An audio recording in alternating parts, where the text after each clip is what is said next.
The Hyundai Ioniq 6 has made me really appreciate a vehicle's aerodynamics and indeed how this can impact efficiency. I'll be talking about why that is important further down in this video. Now, at the time of filming and in the UK, it's available in two trim levels. The Premium at £47,000 and the Ultimate at £50,000. Within both trim levels, you then have a rear-wheel drive configuration, or for an additional £3,500, you can go for the all-wheel drive configuration.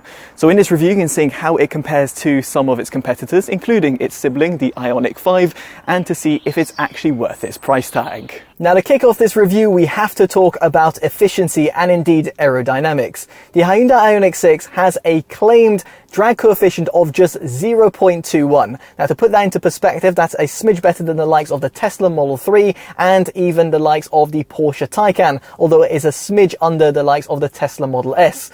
Nonetheless, if we compare it to the likes of the Hyundai Ioniq 5, which operates on a pretty much similar platform, that vehicle has a drag coefficient of 0.28. So you can see over here that efficiency is really the name of the game. Better the efficiency, better the range. Now, when it comes in practice, the vehicle is available in a singular battery pack configuration, at least at the time of filming and in the UK, 77.4 kilowatt hour to be more specific, and also has a heat pump that comes fitted as standard, which is certainly appreciated. Now, the manufacturer claims that you'll get between 320 to 340 miles on the WLTP test cycle. However, from my own mixed driving test, I netted 250 to 270 miles, which is actually a very impressive score in comparison to some of its competitors. It's actually only beaten by the likes of the Tesla Model 3 long range, which actually netted 310 miles. So let me try and paint a little bit of a better picture over here.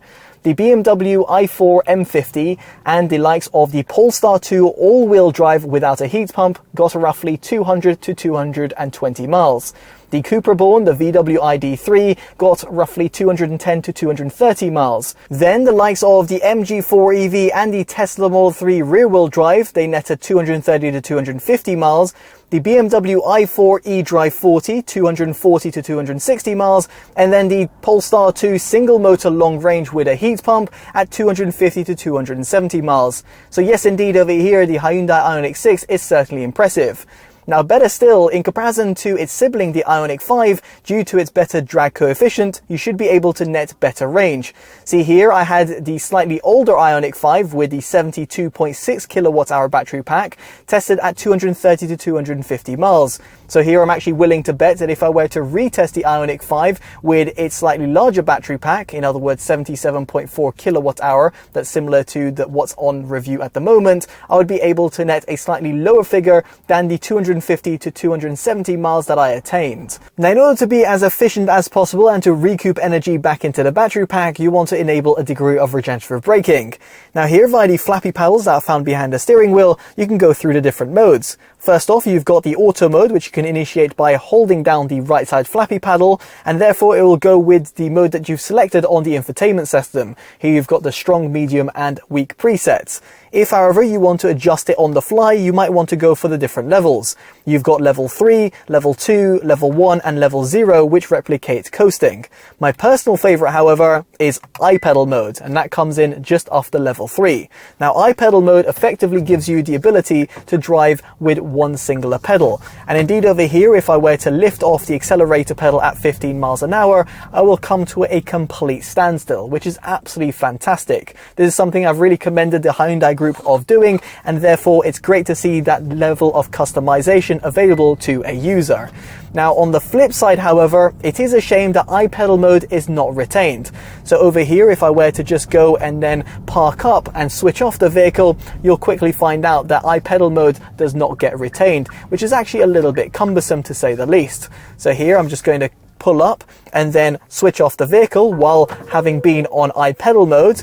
And let's say I'd went to exit and then come back into the vehicle and switched it on, you'll quickly notice via the instrument cluster that it's gone back to level 3 mode. It's a shame that Hyundai have actually removed this functionality because it used to be present on the older Hyundai group vehicles, and yes, that also includes Kia. Not really sure why they've removed said functionality, but it would be great to have it back via future firmware updates.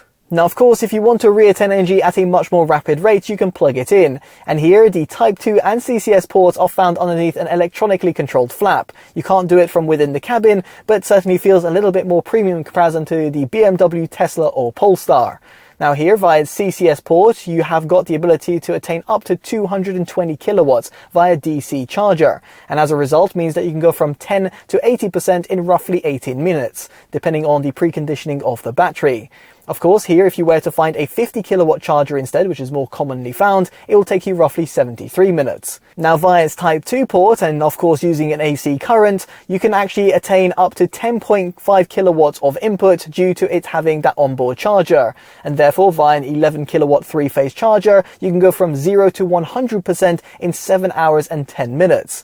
If you were to find a regular 7 kilowatt wall box, it will take you roughly 11 hours and 45 minutes instead. Of course, via 3-pin socket, it will take a lot longer, exceeding over 25 to 30 hours. Now, aside from this, you have also got vehicle-to-load technology that comes fitted as standard on the Ioniq 6. Here you've got a 3-pin socket found towards the second row, useful for plugging in a household appliance.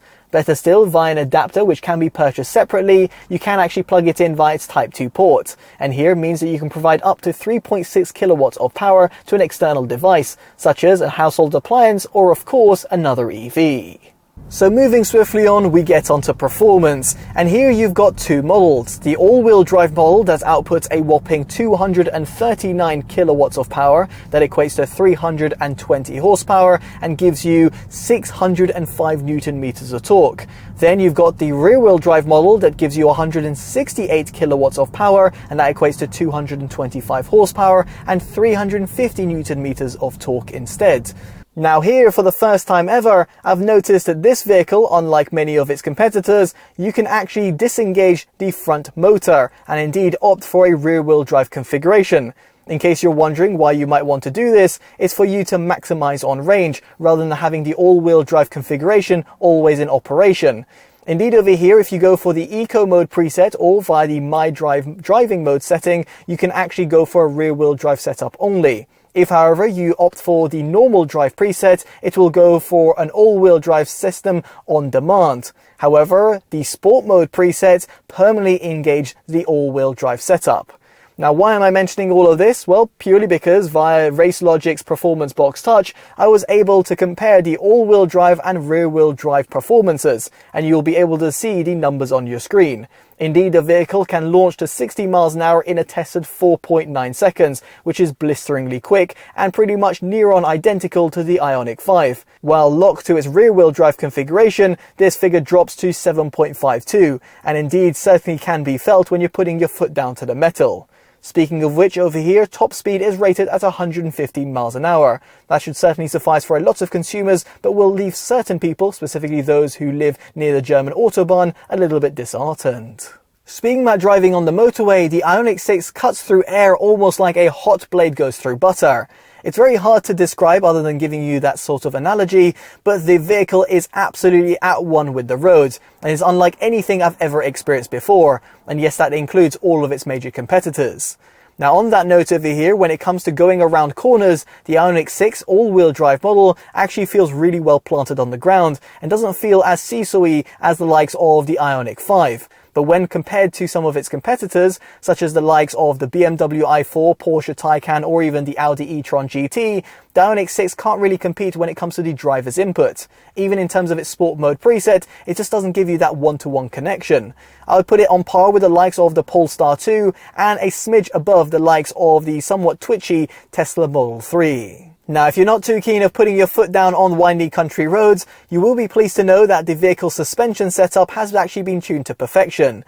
Yes, it won't compete with adaptive air suspension systems like you'd find on the more expensive BMW i4 models, or indeed the Porsche Taycan or Audi e-tron GT, but in comparison to the likes of the Polestar 2, it's pretty much on par, and is a smidge better than the likes of the Tesla Model 3, which actually does feel a little bit stiffer. Here you'll feel that when you're going around windy country roads, the vehicle won't suffer from too much body lean. And equally, when you're going around any city commutes with those speed bumps, potholes or anomalies, the vehicle's suspension system will soak them up, and therefore leading to a really pleasurable experience. Now, past the vehicle's driving dynamics, what does also constitute in a good driving experience is low cabin noise. And here, thankfully, the Ioniq 6 does excel. You can find my detailed sound measurements that are recorded within the cabin up on your pop banner, down the description below, or indeed in the pinned comments. Indeed, in form of my dedicated audio review. Now, past this, I would also like to talk about the vehicle's interior design, which certainly does look the part. Specifically, if you go for the ultimate trim and then opt for the digital side view mirrors, you've got that sort of snazzy look towards the front of the cabin. Equally, you have also got these LED lights which are interactive both on the steering wheel and that can be found throughout the cabin, such as, for example, on the door trims and also towards the dashboard, all of which add to the overall flair of the vehicle. As for the ultimate trim, you'll also find it in a white or black finish, while in the premium trim, it'll only be available in the pictured black finish. Now, better still, the manufacturer has actually thought about the production of the Ioniq 6, and by that I mean there is recycled material found throughout, such as the PET fabric found towards the headliner, the part sugarcane material that's been used for the dashboard, and yes, I wouldn't exactly go and try and eat it, but it's certainly appreciated. And then you've got recycled material that's been used for the floor mats. Then you've also got the eco leather for the seats. All of this adds to the overall credibility and kudos to the Hyundai Motor Group, and is certainly appreciated for consumers alike. Now, when it comes to the overall practicality within the cabin, you have got a touch-sensitive panel for your climate controls. I wish here you had actually had haptic control buttons, but nonetheless, it is certainly great to see that you've actually got dedicated climate controls rather than having to faff around with the infotainment system. Speaking of which, the 12.3-inch infotainment system is vivid, responsive, and very intuitively laid out. Better still, you've got a plethora of different customization, so you'll definitely want to play around with it. Then you've also got the use of Android Auto and Apple CarPlay, which are supported over a wireless transmission only. It's a shame that wireless is not supported, at least not at the time of filming, although this could come out at a later date via future firmware update. Now, as for the driver's display, it does also sport a 12.3-inch form factor. Yet again, the screen is very vivid and also somewhat customizable, specifically when you're going between the different drive modes. As for the ultimate trim, this does also add a head-up display, which is certainly appreciated as it allows you to keep your eyes planted on the road while attaining all the key driving information, such as, let's say, your traversing speed or the safety systems that are in operation. Now, in the ultimate trim, you will also have a Bose 7+1 audio system, and here you have got a subwoofer in the boot. This will certainly be appreciated for those people who want to have a little bit of extra low-end prowess and specifically want a little bit more excitement from the audio system. However, in comparison to the audio systems that are found in the Tesla, Polestar or BMW, it is certainly no competition. And here, unfortunately, Hyundai does fall short in comparison to some of its competitors. However, what does stand out is the sheer amount of storage space. I'd go as far as saying that it's class leading in this department. Indeed, over here you've got a pull-out compartment for the glove box, which certainly is a little bit different. Towards the center console, you've got a wireless charging bay, which comes fitted as standard across the trim range. And then you've got a USB Type-A port, which is used to connect up to the infotainment system. Past that, you've got two cup holders, a small little area for your wireless key fob, and then also a pretty sizable area within the center armrest compartment. Here you'll also find two USB Type-C ports for charging, and you'll find a further two USB Type-C ports found towards the rear of the center console for your rear occupants. Now, past that, you do actually have a very large open area found underneath the overarching center console. This will suffice for a small size rucksack or indeed a handbag. Better still, you've got a 12-volt socket which can provide charge to a dash cam. My only complaint here is that you have actually got pretty slender door bins, both at the front and rear of the cabin. Nonetheless, they will still fit a 500ml bottle, and yes, that also includes ones which are metal and therefore reusable. Now, as for the rear of the cabin, you do also have a pull-down armrest compartment, which will reveal two cup holders. Now, moving past storage within the cabin, we have of course got its boot. Now, in order to initiate the electric tailgate, which comes fitted as standard across the trim range, which is absolutely great to see, you've got a button found within the cabin, a button on the remote control, and also one found just next to the rear view camera, making it actually quite accessible. Now, when it does open up, you've actually got a very practical design, making it very easy to load in and out goods. And while it isn't exactly as wide opening as the likes of, let's say, the BMW i4 with its hatchback design, it certainly should suffice for most. Equally, the overall capacity won't exactly compete with some of its competitors, but you've got 401 litres. Unfortunately, the manufacturer hasn't shared a total capacity, in other words with the seats down, although I can presume this sits at roughly 1,100 to 1,300 litres, making it somewhat on par with the likes of the Polestar 2. Now, when you do prop down the seats, which by the way require a release mechanism towards the rear of the vehicle and then for you to go around towards the rear seats and then prop them down manually, you will find a 60-40 rear split folding design. And yes, yes, you do not have an integrated ski latch. Similarly over here, you'll find that there is no flat loading bay, and therefore there's a small little step between the boot floor and the rear portion of the rear seats. Not a massive deal breaker, but just something worth pointing out. Now, on the note of practicality, you do actually have a sizable underfloor compartment, and this should certainly suffice for, let's say, taking your charging cables. You can actually remove a little compartment over here as well to reveal an even larger space, although that probably won't be recommended for most because you'll lose, let's say, the tyre repair kit. Now, at the front of the vehicle, you actually have a front storage bay, often referred to as frunk. Now, this sits at 14.5 litres in the all-wheel drive model, which is on review, and goes up to 45 litres in the rear-wheel drive model. Indeed, due to the emission of a front motor, you've got an additional amount of space, and it's great to see that the manufacturer has actually optimised it. Now, the only thing worth considering, however, is that the front cannot be electronically operated, unlike the tailgate, and therefore means it has to be manually propped open from within the cabin, making it a little bit more cumbersome if you're using it on a day-to-day basis. Equally, when it comes to the tailgate, well, it's very much practical and has got that electric function. When you do close it, it makes that beeping sound. And unfortunately, as far as I can tell, you can't actually disable said beeping function through the infotainment system, which in my opinion is a slight mistrick from the Hyundai Motor Group. Now, aside from transporting goods, what about when it comes to giving someone a lift? Well, as someone who's just under 6 foot, I can almost fully stretch out my legs, although due to the positioning of the seats, which are somewhat diagonally wedged, it means it does cause a little bit of discomfort on my quad muscles, specifically on longer commutes. Equally, when it comes to headroom, it's not exactly the best, although the same could be said about some of its competitors. Here, if you're transporting children, it'll be a non-issue. Now, what is great to see, however, is that in comparison to some of its rivals, specifically, for example, the BMW i4, the transmission tunnel is non-existent. And indeed, that makes very much a lot of sense because it is a fully electric vehicle after all. And therefore, there is no nonsensical use of a transmission tunnel, and therefore means that the rear middle occupant can fully stretch out the legs or indeed not bother the rear outer occupants. Now, speaking of which, over here, the rear outer seats are actually heated, and that comes fitted as standard, and so are the front seats and the steering wheel as well, all of which are certainly appreciated. Speaking of which, at the front of the vehicle, you've got 8-way electronic controls, and in the Ultimate trim, you've also got a memory function, at least for the driver's seat, which makes it quite handy if you're sharing the vehicle with a partner. Now, elsewhere, you do have ventilated seats and a relaxation seat in the Ultimate trim, and the latter over here is certainly appreciated if you just want to lean back and enjoy the scenery, or indeed if you just want to have a little bit of peace and quiet while you're charging. Now, on the Ultimate trim, you'll also find a sunroof with an electronically controllable sunshade, which is certainly appreciated, and unfortunately this is not available as an option in the Premium trim. Now, this does perfectly bring me onto its exterior design, and quite frankly, I absolutely love the look of the Ioniq 6. Of course, this is somewhat subjective, so do let us know your thoughts down in the comment section below. Here at the front, it's somewhat reminiscent of an older Porsche due to its somewhat bubble-shaped design and headlights, but it still has that sort of sportier flair to it. Towards the side, you've got these 20-inch alloys that come fitted as standard, and you've also got these door handles that get concealed within the vehicle. Therefore, when unlocked, they're still very practical and don't require a certain technique like you'd find on, for example, the Tesla Model 3. Now, in the notion of being slightly different, you have got these digital side view mirrors, and indeed these are a £995 option in the Ultimate trim, as I've mentioned before. Of course, if you do not want this, you can go for a traditional wing mirror design. Just bear in mind, this might add some additional wind noise, but it should be quite minimal. Nonetheless, over here, I really do love the overall streamlined profile that the vehicle has, specifically towards the rear of it, where you've got a somewhat combination of the Ioniq 5 and the Audi e-tron GT. Here you've got this sort of blocky 8-bit look with the LEDs that stretch the entire width of the vehicle, and you've also got these spoilers that are integrated, which not only aid the overall drag coefficient of the vehicle, but also add to the overall sporty flair. Now, past this, in terms of your color options, it comes in a pretty bright blue. If, however, you do not want this, you can go for one of the other color finishes, such as the pictured black, which will cost between £665 and £885, at least depending on which color you opt for. Now, you have also got a towing capacity of 1,500 kilograms for a brake trailer, and this goes down to 750 kilograms for an unbrake trailer. As for your roof load capabilities, it's rated at 80 kilograms.